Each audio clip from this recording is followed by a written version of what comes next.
Hello दोस्तों, स्वागत है आपके अपने YouTube channel super power knowledge में।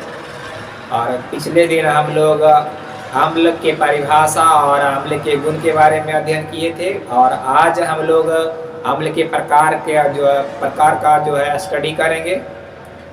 तो चलिए हम लोग शुरू करते हैं। सबसे पहला है इसमें हाइड्रोजन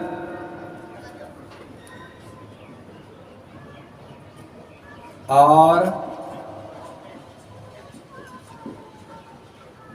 ऑक्सीजन के उपस्थिति। हाइड्रोजन और ऑक्सीजन के उपस्थिति के आधार पर अम्ल के प्रकार।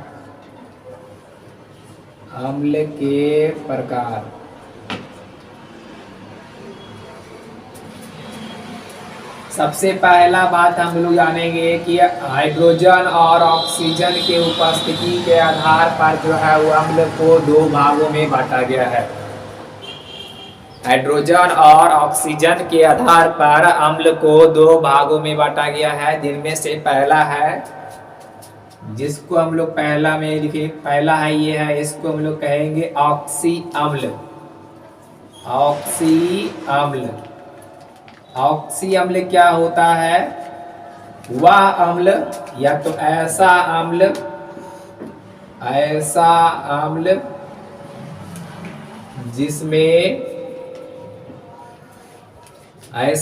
जिसमें हाइड्रोजन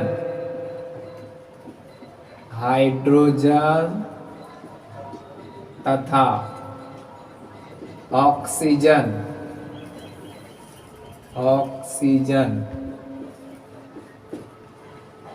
ऐसा अम्ल जिसमें हाइड्रोजन तथा ऑक्सीजन दोनों होता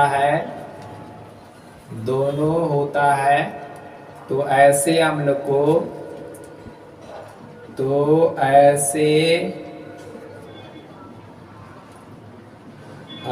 को ऑक्सी अम्ल कहा जाता है। ऑक्सी अम्ल कहा जाता है।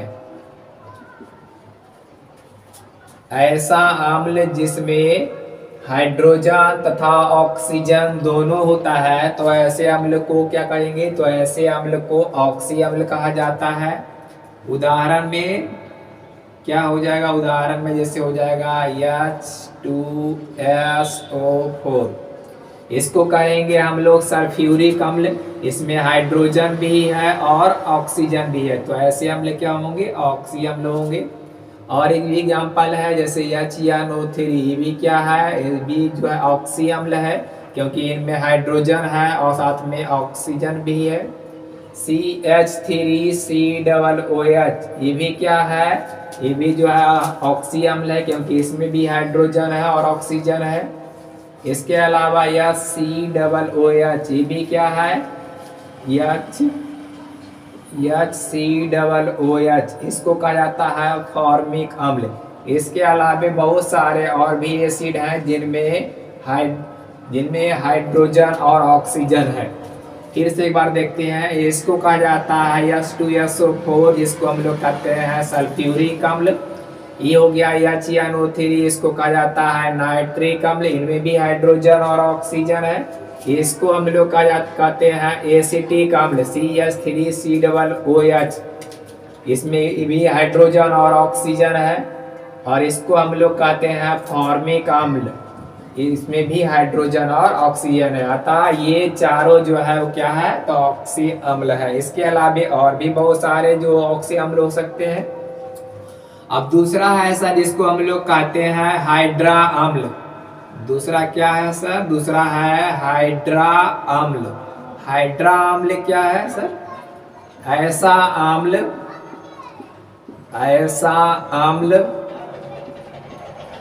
जिसमें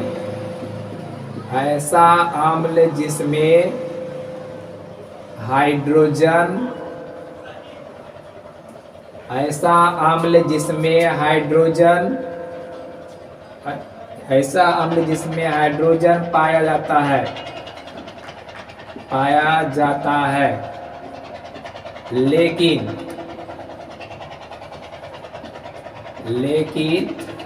ऐसा अम्ल जिसमें हाइड्रोजन पाया जाता है लेकिन ऑक्सीजन नहीं पाया जाता है। ऐसा अम्ल जिसमें हाइड्रोजन पाया जाता है लेकिन ऑक्सीजन नहीं पाया जाता है, तो ऐसे अम्ल को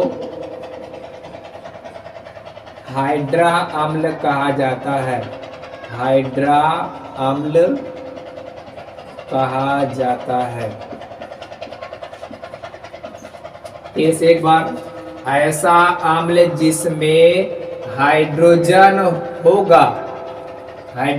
पाया जाता है लेकिन ऑक्सीजन नहीं रहेगा। हाइड्रोजन रहेगा लेकिन ऑक्सीजन नहीं रहेगा, तो ऐसे अम्ल को हम लोग क्या कहेंगे? तो इसको हम लोग हाइड्रा अम्ल कहेंगे। एग्जाम्पल में हम लोग देखना चाहेंगे सर, तो ये हो जाएगा HCl। इसको हम लोग कहते हैं हाइड्रोक्लोरिक अम्ल। इसमें क्या है? इसमें सिर्फ और सिर्फ हाइड्रोजन है लेकिन ऑक्सीजन की उपस्थिति नहीं है, तो ऐसा अम्ल क्या होगा? हाइड्रा अम्ल होगा। इसके अलावा और भी है HCF। इसको हम लोग कहते हैं हाइड्रोक्लोरिक अम्ल। इसमें हाइड्रोजन है लेकिन ऑक्सीजन नहीं है। इसके अलावा और है HCl। इसको कहेंगे हाइड्रोजन साइनाइड।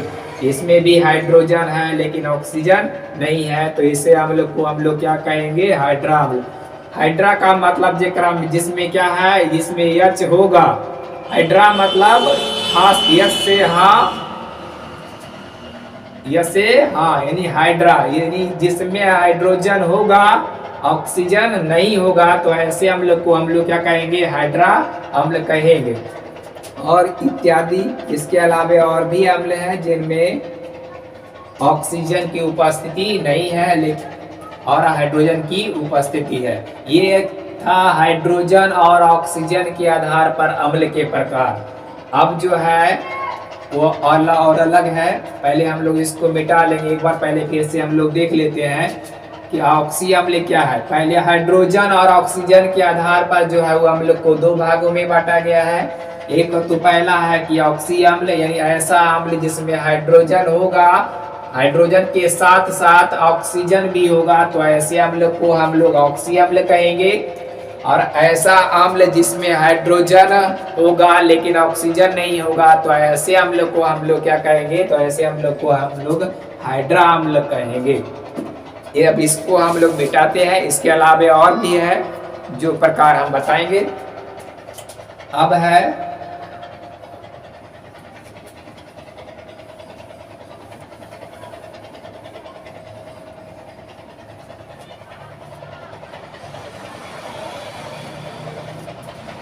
दूसरा में है हाइड्रोजन आयन।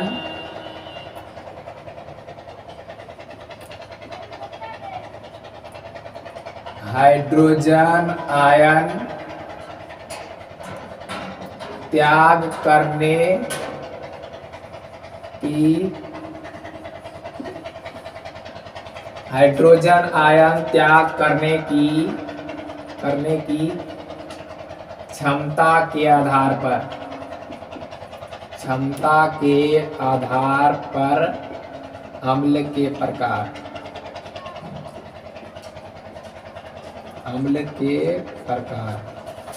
दूसरा में क्या है कि हाइड्रोजन आयन त्याग करने के क्षमता के आधार पर भी जो है अम्ल को दो भागों में बांटा गया है, जिनमें से पहला अम्ल है जिसको हम लोग कहते हैं परवल अम्ल। परवल अम्ल क्या होता है? ऐसा अम्ल जो जल में घुलकर तेजी से, वैसा अम्ल जो जल में घुलकर तेजी से H+ आयन देता है, ऐसा अम्ल जो जल में घुलकर तेजी से H+ आयन देता है, तो ऐसे अम्ल को हम लोग परवल अम्ल कहेंगे। इसका डिफिनेशन पहले हम लोग लिखते हैं। ऐसा अम्ल ऐसा आम्ल, ऐसा आम्ल जो जल में घुल कर, ऐसा आम्ल जो जल में घुल कर तेजी से, ऐसा आम्ल जो जल में घुल कर तेजी से हाइड्रोजन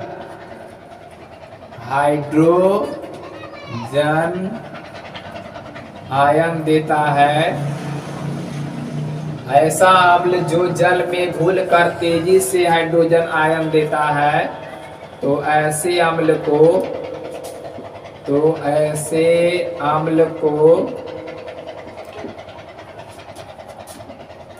परबल अम्ल, तो ऐसे अम्ल को परबल अम्ल कहा जाता है। परबल अम्ल किसको कहेंगे? वैसा अम्ल जिसको पानी में घुलाने के बाद जो है तेजी गति से H+ आयन देता है, तो ऐसे अम्ल को हम लोग परबल अम्ल कहेंगे। इसी को इंग्लिश में हम लोग बोलेंगे तो स्ट्रॉन्ग एसिड कहेंगे। स्ट्रॉन्ग एसिड भी कौन कौन से है, हम लोग इसका भी एग्जाम्पल देख लेते हैं। इसमें एग्जाम्पल आ गया स्ट्रॉन्ग एसिड में कौन कौन से आ गया, तो हम लोग कहेंगे HCl यानी हाइड्रोक्लोरिक अम्ल। एक क्या है, तो एक स्ट्रॉन्ग एसिड है जिसको हम लोग कहेंगे तो परबल अम्ल कह सकते हैं। दूसरा है तो कहेंगे H2SO4 जिसको हम लोग सल्फ्यूरिक अम्ल कहते हैं। ये भी क्या है, एक स्ट्रॉन्ग एसिड है। इसके अलावा HNO3 इसको हम लोग नाइट्रिक अम्ल कहते हैं। ये भी क्या है, तो ये भी परबल अम्ल है। और ये तीनों को अगर हम लोग जल में घुलाएंगे, जब ये तीनों जल में घुलेगा तो ये तेजी से हम लोग को क्या देता है, तो हाइड्रोजन आयन देता है। और इसके अलावा और जो दूसरा भाग बांटा गया है इसको, इसमें होता है उसको कहेंगे दुर्बल अम्ल। दुर्बल अम्ल, ये दुर्बल अम्ल क्या होता है कि ऐसा अम्ल जो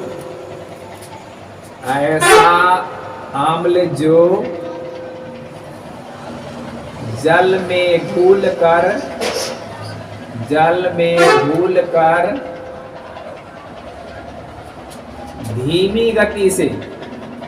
धीमी या मंद गति से, ऐसा अम्ल जो जल में घुल कर धीमी या मंद गति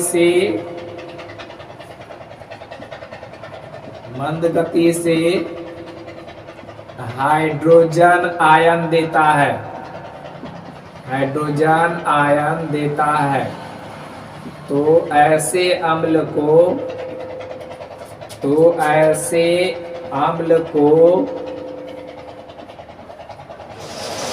दुर्बल अम्ल, तो ऐसे अम्ल को दुर्बल अम्ल कहा जाता है। अम्ल कहा जाता है। फिर से देख लेते हैं एक बार हम लोग। ऐसा अम्ल जो जल में घुल कर धीमी या मंद गति से हाइड्रोजन आयन देता है, तो ऐसे अम्ल को क्या कहेंगे, तो ऐसे अम्ल को दुर्बल अम्ल कहा जाता है। जैसे अगर हम लोग उदाहरण में देखना चाहें तो ये हो जाएगा CH3COOH, इसको कहा जाता है एसिटिक अम्ल। ये भी क्या है, एक दुर्बल अम्ल है। H2CO3 ये भी क्या है, एक दुर्बल अम्ल है। इसके अलावा H2SO3, इसके अलावा और भी है HCOOH इत्यादि। ये सब ऐसे अम्ल हैं जिन्हें हम लोग कहते हैं दुर्बल अम्ल। इसको जल में घुलने के बाद ये जो है धीमी गति से, यानी ऐसे अम्ल जो जल में घुलने के बाद धीमी गति से या मंद गति से हाइड्रोजन आयन देता है, तो उसे हम लोग क्या कहेंगे, उसे हम लोग दुर्बल अम्ल कहेंगे। इंग्लिश में इसको बिग एसिड कहा जाता है। और वैसे अम्ल जो जल में घुल कर तेजी से हाइड्रोजन आयन देते हैं, तो वैसे अम्ल को हम लोग स्ट्रॉन्ग एसिड और हिंदी में उसको हम लोग प्रबल अम्ल कहेंगे। अब हम लोग कुछ एसिड का नाम लिखेंगे, नाम और उसके अनुसूत्र को लिखेंगे। तो सबसे पहले हम लोग इसको मिटाते हैं।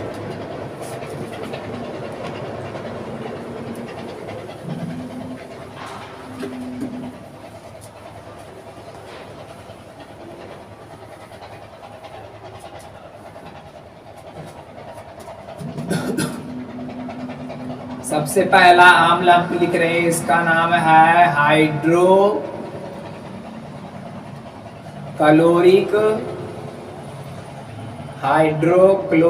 अम्ल, जिसका अनुसूत्र होता है HCl। दूसरा सल्फ्यूरिक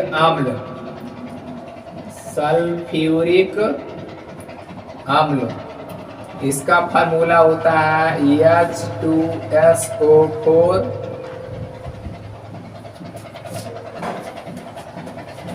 तीसरा नाइट्रिक अम्ल,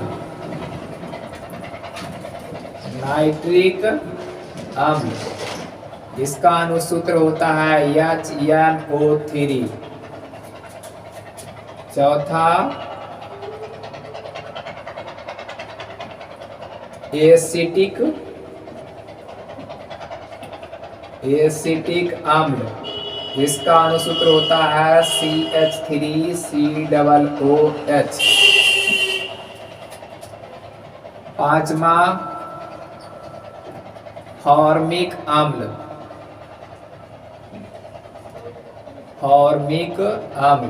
इसका फार्मूला होता है HCOOH। छठा बोरिक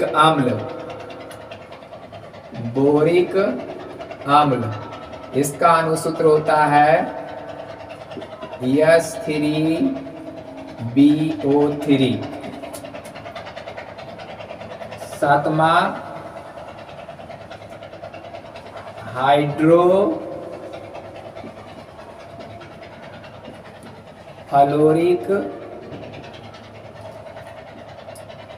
हाइड्रोफ्लोरिक अम्ल, इसका फार्मूला होता है HF। इसके बाद हाइड्रोजन साइनाइड, इसका फार्मूला होता है HCN।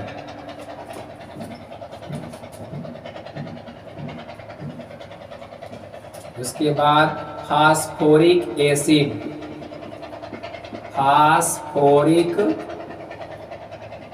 एसिड या हिंदी में बोलेंगे अम्ल, इसका होता है H3PO4।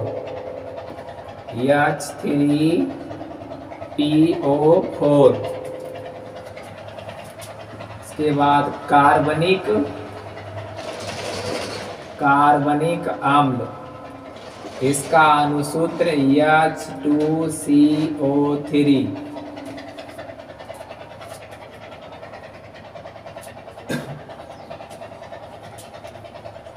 अब हम लोग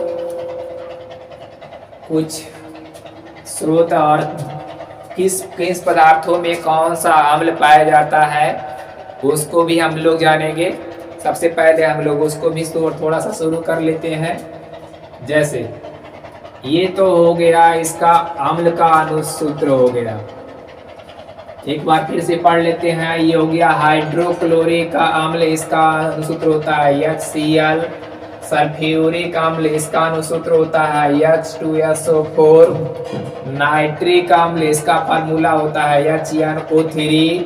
एसिटिक अम्ल, इसका होता है CH3COOH। फॉर्मिक अम्ल, इसका होता है HCOOH। बोरिक अम्ल, इसका होता है H3BO3। हाइड्रोफ्लोरिक अम्ल, इसका होता है HF। और हाइड्रोजन साइनाइड, इसका होता है HCN। फास्फोरिक अम्ल, इसका होता है H3PO4। कार्बनिक अम्ल, इसका अनुसूत्र होता है H2SiO3। अब हम लोग कुछ पैसे पदार्थ के बारे में लिखेंगे जिनमें कौन कौन सा अम्ल होता है। जैसे हम लोग अमरूद खाते हैं तो उसमें कुछ क्या है, कम मात्रा में खट्टा होता है। टमाटर खाते हैं तो उसमें भी जो है अम्ल है, क्योंकि वो भी क्या है, एक खट्टे पदार्थ है, और खट्टे पदार्थ में एसिड पाया जाता है। तो चलिए सबसे पहले हम लोग लिख लेते हैं थोड़ा सा।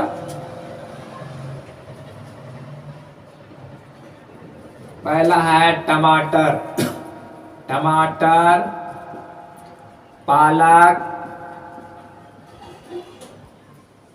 टमाटर, पालक, अमरूद, ये तीनों में जो है क्या पाया जाता है, जिसको हम लोग कहते हैं ऑक्जेलिक। ये तीनों में ऑक्जेलिक अम्ल पाया जाता है। दूसरा मक्खन, मक्खन में ब्यूटेरिक, मक्खन में ब्यूटेरिक अम्ल होता है। तीसरा है सर वसा, इसमें अस्टियरिक एसिड होता है, वसा में अस्टियरिक अम्ल होता है। चौथा चींटी डंक, चींटी के डंक में मेथेनोइक, मेथेनोइक अम्ल होता है। पांचवा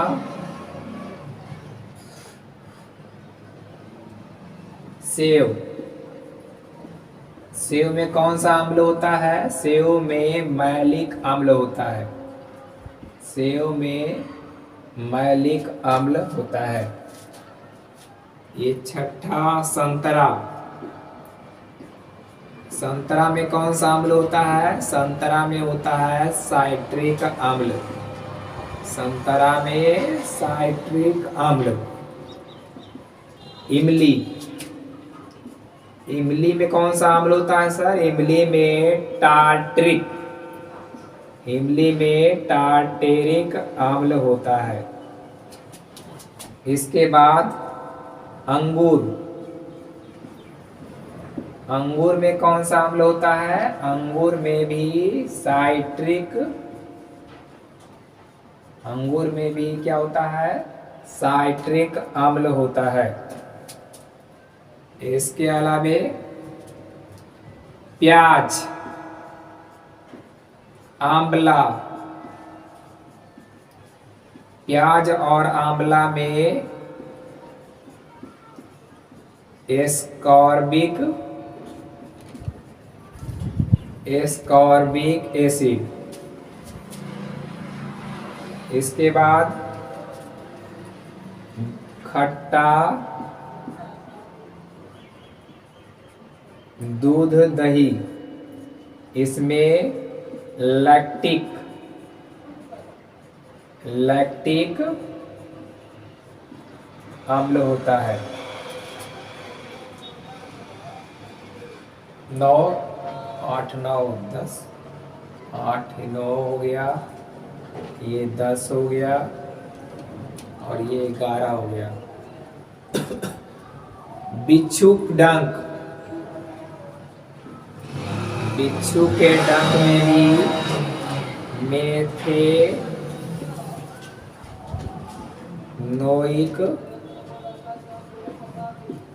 अम्ल होता है। उसके बाद प्रोटीन, प्रोटीन में अमीनो, अमीनो अम्ल होता है।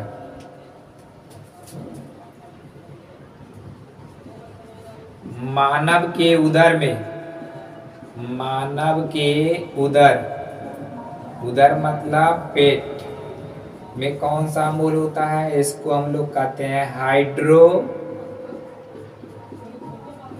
हाइड्रोक्लोरिक अम्ल। फिर से हम लोग एक बार देखते हैं कि टमाटर, पालक और अमरूद में कौन सा अम्ल पाया जाता है, इसको हम लोग कहते हैं ऑक्जेलिक अम्ल। मक्खन में कौन सा अम्ल पाया जाता है, मक्खन में ब्यूटेरिक अम्ल। बसा में कौन सा अम्ल, इसको कहते हैं अस्टियरिक अम्ल। चींटी के डंक में कौन सा अम्ल, तो होता है मेथेनोइक अम्ल।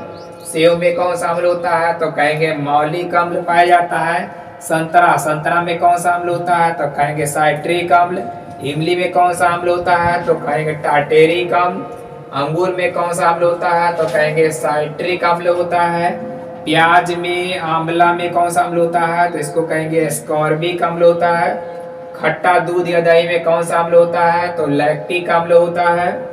बिच्छू के डंक में कौन सा अम्ल होता है, तो मेथेनोइक अम्ल होता है। प्रोटीन में कौन सा अम्ल होता है, तो कहेंगे अमीनो अम्ल होता है। मानव के पेट में कौन सा अम्ल होता है, तो कहेंगे हाइड्रोक्लोरिक अम्ल होता है। तो आज हम लोग इतना चीज जाने।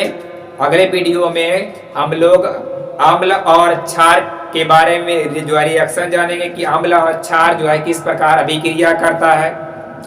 उसके बाद फिर अम्ल और धातु जो है किस प्रकार अभिक्रिया करता है। उसके बाद अम्ल और जल जो है किस प्रकार अभिक्रिया करता है।